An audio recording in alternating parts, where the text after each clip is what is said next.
Hi everybody, I'm John Cahoon and this is Dr. Selina Seminar. We're here to talk today about common running related injuries in the foot and ankle. We have a couple announcements before we get started. We have a group run this Saturday running down Big Cottonwood Canyon. We'll be meeting at 6 a.m. at the Park and Ride, and then you carpool up, choose your distance, you can get dropped off wherever you like, and at the end there will be drinks, giveaway for free races, and some giveaway with some swag. So come, there's going to be well over 100 people there. It's going to be super fun, great place to meet new running partners. As always, with our online seminars, if you comment during the video, you'll be entered for a chance to win a free race for any Runtastic race. And then last announcement, we have our Mount Nebo Marathon and Half Marathon on August 24th. And just before the marathon on Tuesday, we're going to be having another online seminar with our operations crew where we're going to talk about all the details of the race that you're wondering about. Feel free to comment then as well for our question and answer session. So Dr. Selina, could you give us a quick introduction on who you are, what you do as a foot and ankle specialist? Sure. So I'm Dr. Selina Seminar. I am the owner of Final Kick Ankle and Foot Clinic. So the clinic is located in Murray, Utah, and we're coming up on our 2-year anniversary in September.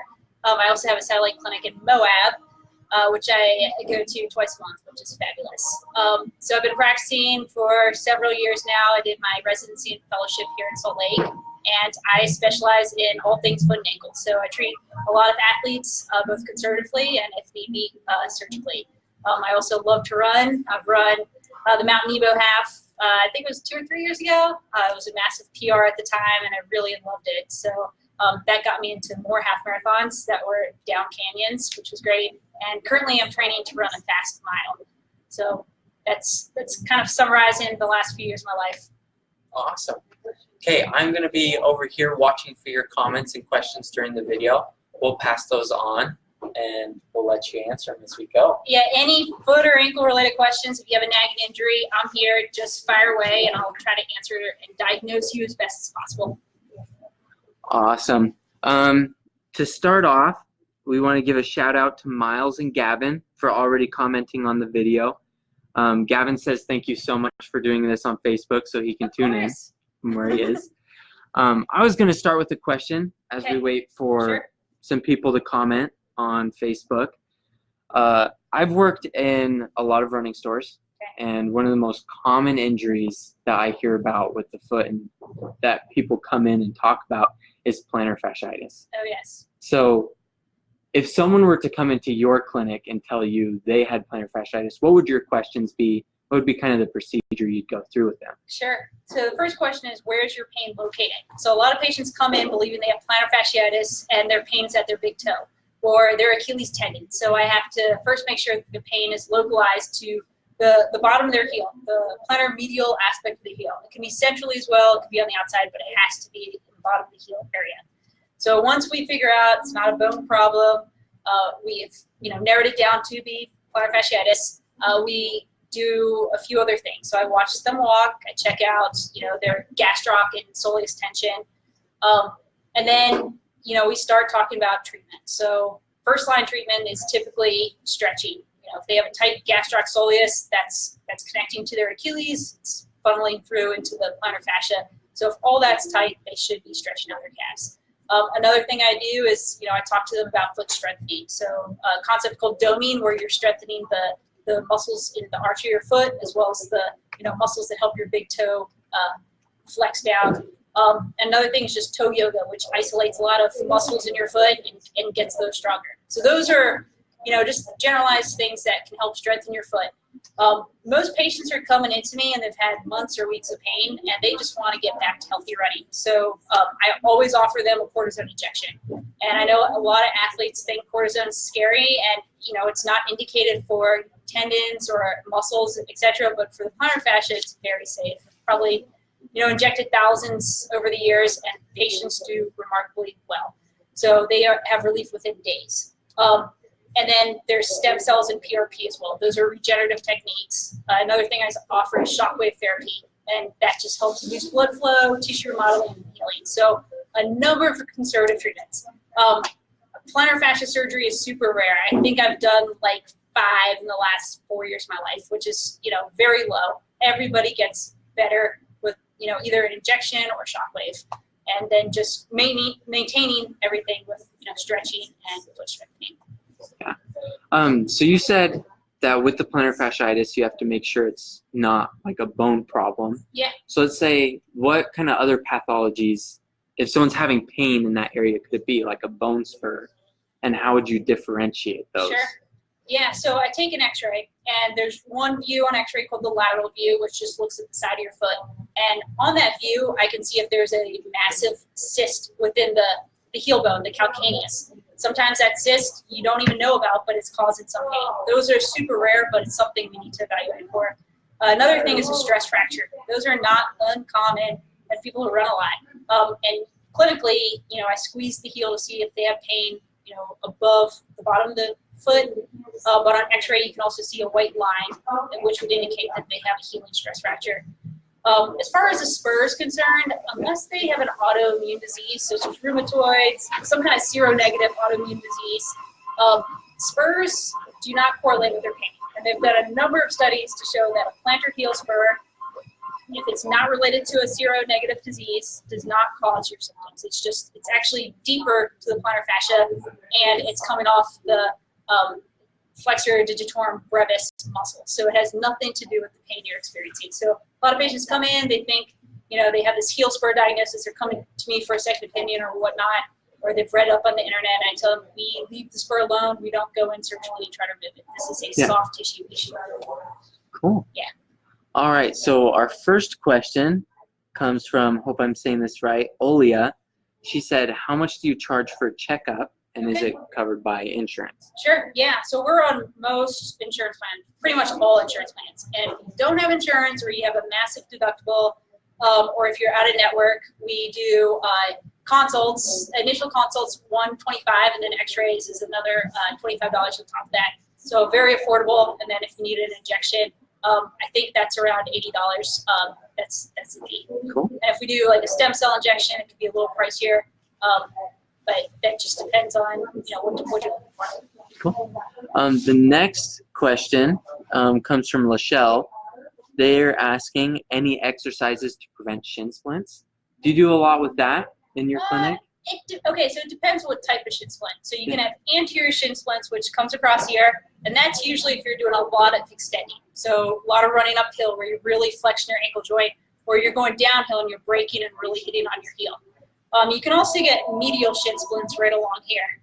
And that's coming down the posterior tibial muscle and goes into the arch of your foot.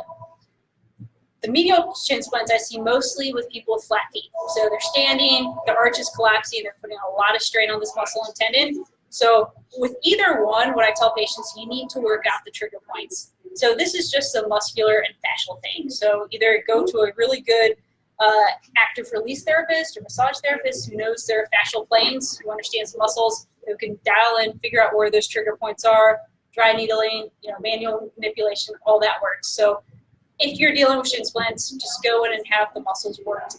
If you have a really flat foot and you're getting pain medially on the inside, arch support would eliminate that almost immediately, as well as some PT strengthening. Awesome. Yeah. Okay. We had another question because you mentioned toe yoga. Okay.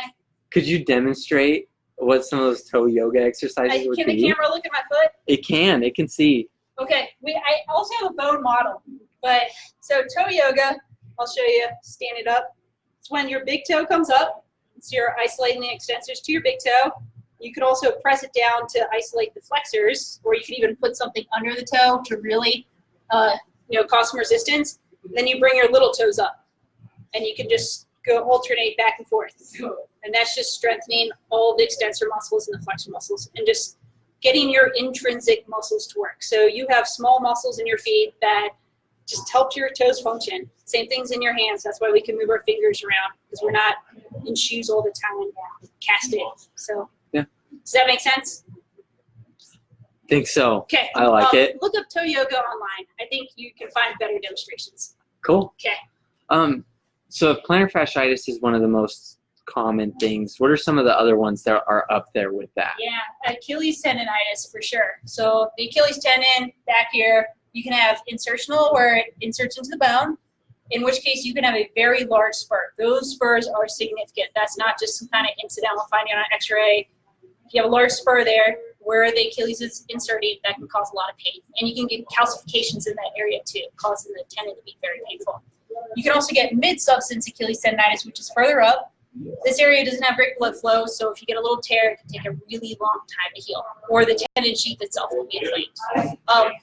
There's a lot of protocols to help with this. Eccentric heel lifts has been a thing for years. That's pretty much when you drop your heels down and come back up. The new literature is actually showing that concentric exercises are almost better, loaded. So that just means, standing, sometimes getting underneath the Smith bar and just going up on your toes, and doing reps where you actually hold the concentric exercise for 45 seconds. Do that 5 times. So that's new in the literature. And you don't even have to go all the way up on your toes. The first day you might only go like 25% or then like 40%. I think the literature states 40 to 70% of max range of motion. But those concentric exercises are great for Achilles tendonitis. Chime in. I have a question. Yes, sir.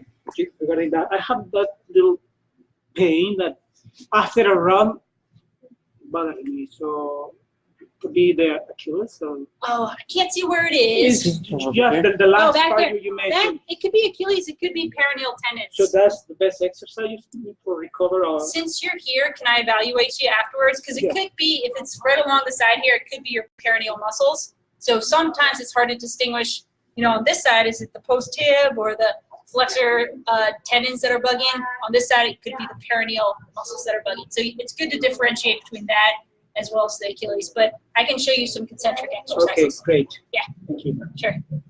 Awesome. We were talking about this a little bit before the video about one of the things I'm dealing with when I run. And you gave some great advice that I think would be cool to share. So when I trail run, I often get a sharp pain in my metatarsal area or in the ball of the foot. Yeah. And it only hurts while I'm running. And so afterwards I forget about it until I'm out on the run again. Yeah. What would you imagine that is, and what would you do for that? Yeah, so three most common things that I see in that area. Well, one could be a stress fracture. So, press on the bones to make sure they're not hurting. Stress fractures kind of hurt all throughout the day. They're not just going to hurt just while you're running. And they'll typically get really bad when you're running. They don't just kind of warm up and get better. The next thing would be capsulitis. So the small joints in your forefoot, these guys here can get super inflamed. They're tiny. So if those get inflamed, I evaluate for that and treat accordingly.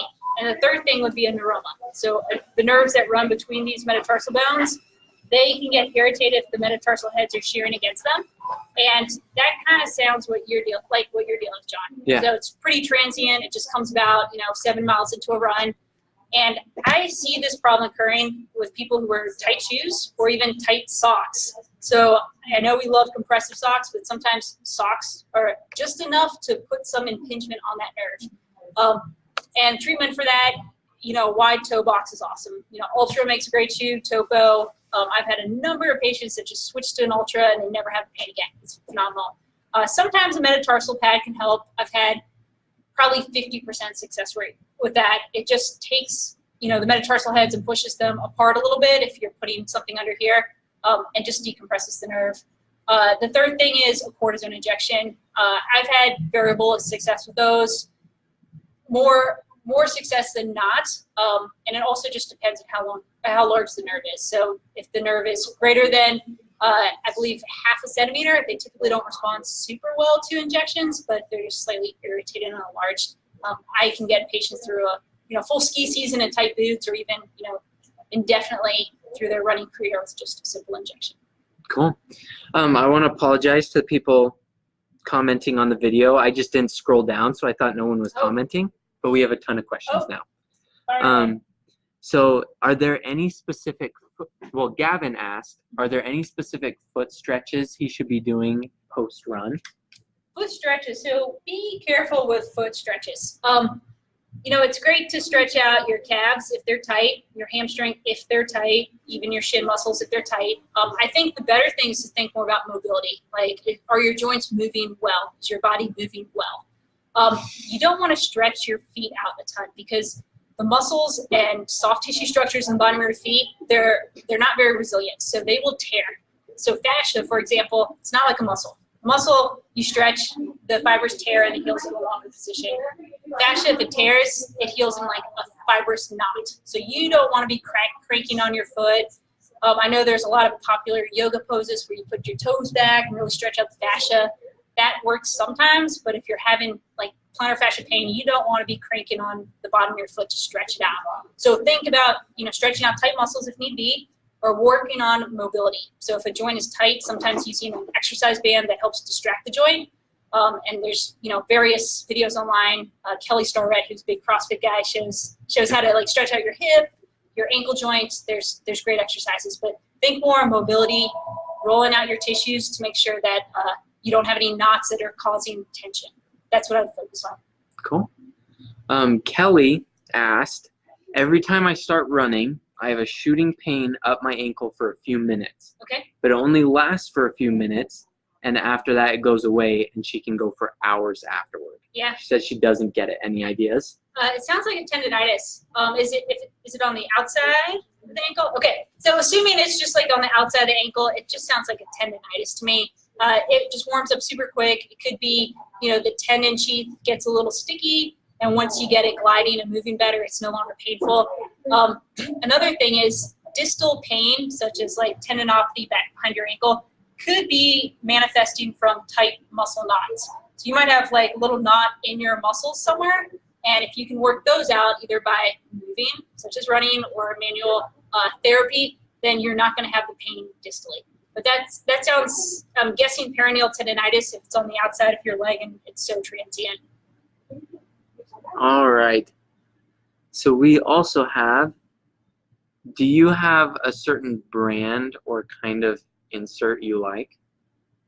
So inserts, I prescribe sparingly. I don't make that many custom orthotics. I reserve those for like older patients who have really bad midfoot arthritis or really bad bunions that don't want surgery, or other pathology. But most runners, they have strong feet, they have healthy feet. They're not, unless they're totally collapsed in, I don't prescribe an orthotic. As far as over-the-counter orthotics, Sol makes a great one, Superfeet, Montreal. Those are the three go-to. They're usually around $50 for patients who don't want to pay more for a medical grade or even a custom orthotic. Custom's always best. I do 3D printed ones. They're phenomenal. I have a scanner, force plate. They're awesome, but they're indicated for certain things, and not everybody needs an orthotic. I'd rather everyone, wear proper shoes and strengthen their feet. And if you need an orthotic, those three, Sol, Montreal, Superfeet, they're good go-tos to see if they work. Yeah. Along with that foot strengthening, there's always been this off and on in the running community about barefoot running. Sure. What do you think about that? Is that an effective way to help strengthen the foot? Yeah. Is it something that people should be trying to do more? Yeah.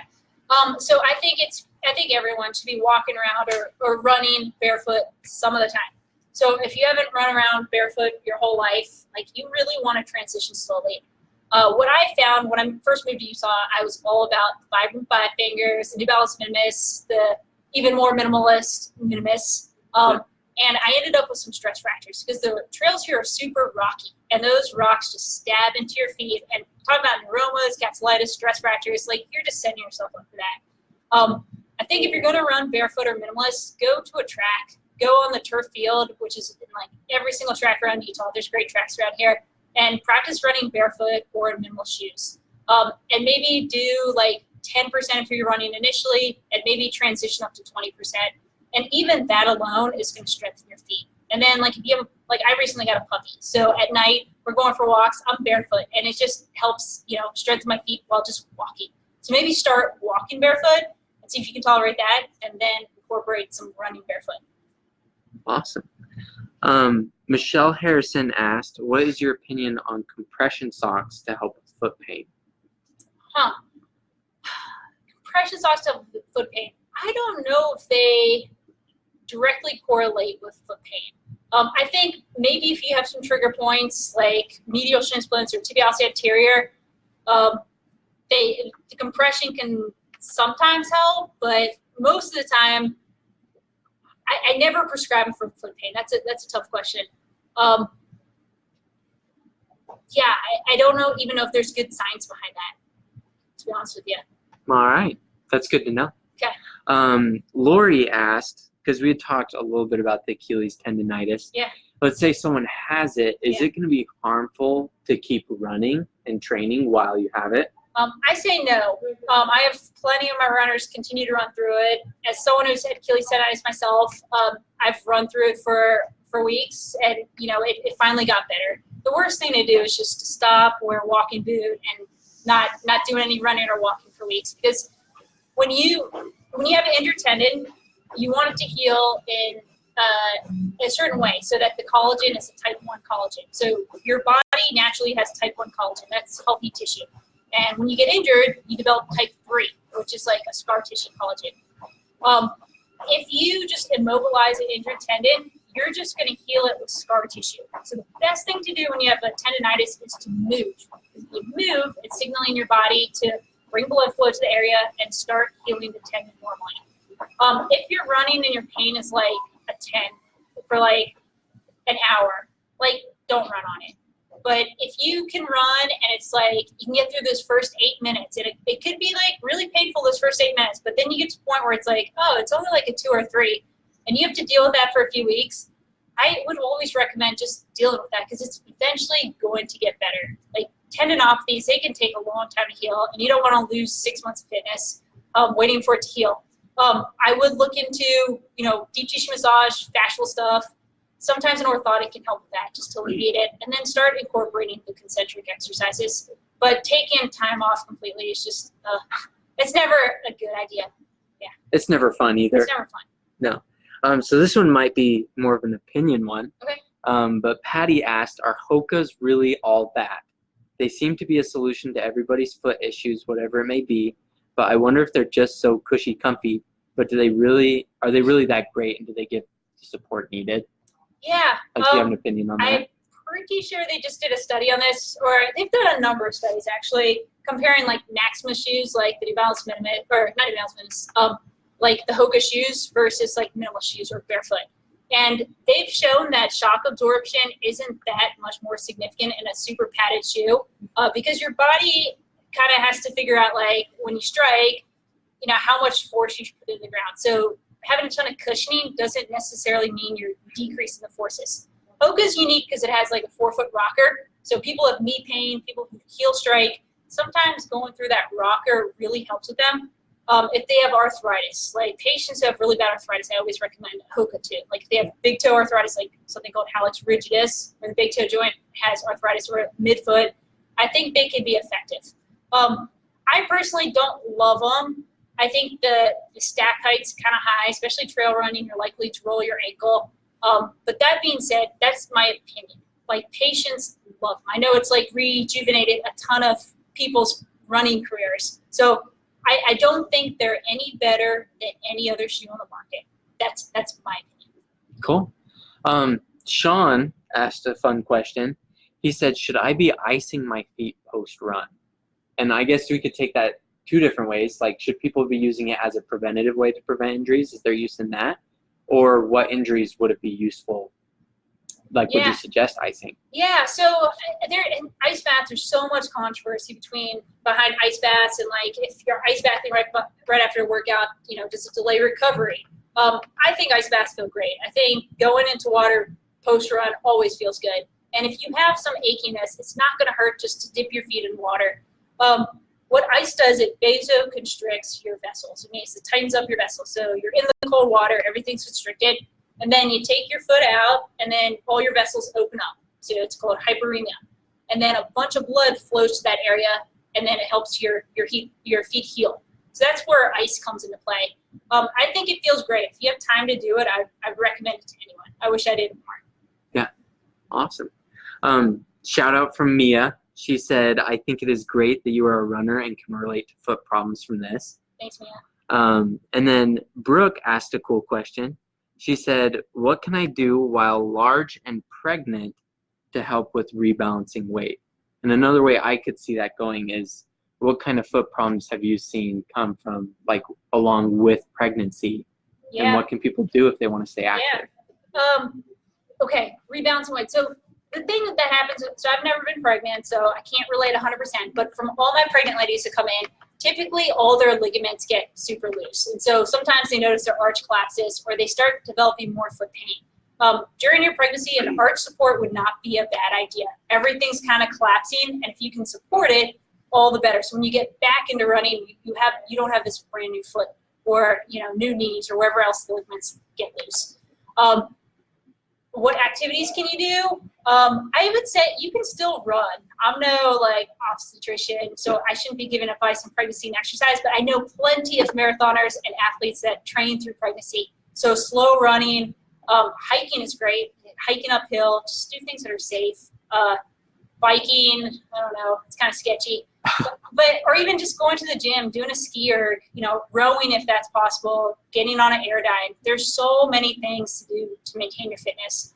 I was recently listening to a podcast, I think it was a Rich Roll, and one of the guys on there said, your heart does not know what you're doing. So as long as you're exercising, your heart is getting blood, it's pumping, it thinks you're doing something. So whether that be running or biking, you can maintain your fitness through, injury or pregnancy by just cross-training. Cool. We only have a couple more minutes to answer a couple questions. But Troy asked a good one that we haven't breached yet. Okay. It says, what would you use for basic beginning bunion pain while running? Okay. Toe spacers. So correct toes are great. Ray, the podiatrist who designed them, they're fantastic. I've had so many patients who've loved them.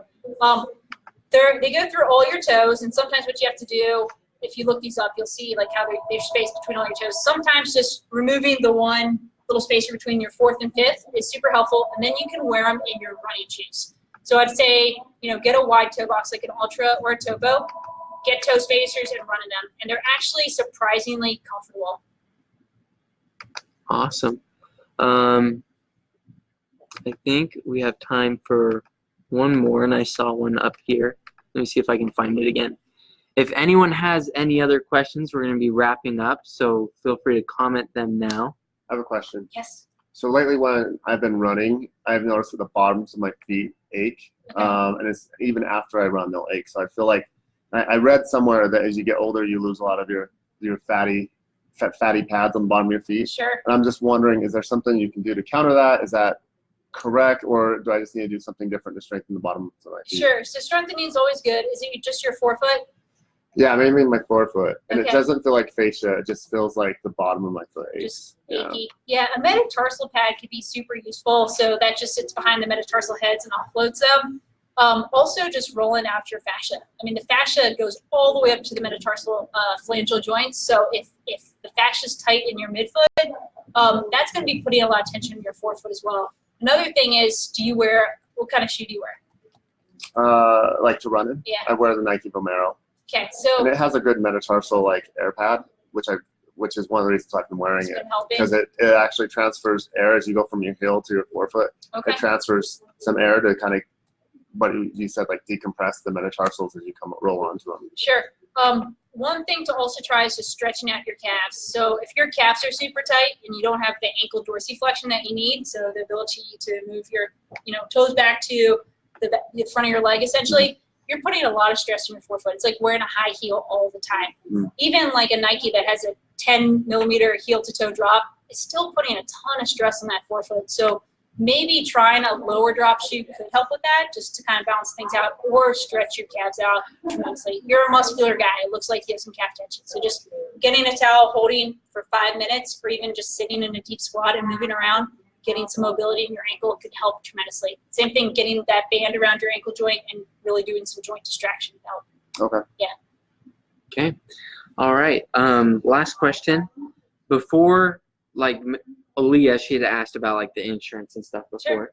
Sure. She said, before coming into you, is there any other resources or additional information she should look into about foot pain? Yeah, check out my website. I wrote everything from scratch. There might be some typos, but I feel like I have pretty good info on there. It's www.finalkick, A is in Apple, F is in Frank, C is in cat.com. So finalcakeafc.com. I pretty much talk about, I think I probably have 30 topics on there that I talk about. I have some videos, I have some blog posts. I feel like everyone can diagnose themselves based on my website. So, and if you can't, tell me so I can actually write a blog post about it. Awesome. Yeah. Well, thank you so much Thanks, John. for coming today. Yeah. It was super fun to hear all Cool. your answers to the questions. Hopefully I answered Yeah. that. And thanks to everyone who commented on Facebook. We'll be doing the drawing shortly after the video and commenting who won the free race giveaway. Also, a big thanks to Utah Run for letting us come here and be in their space This and was great. talk about it. Yeah. All right.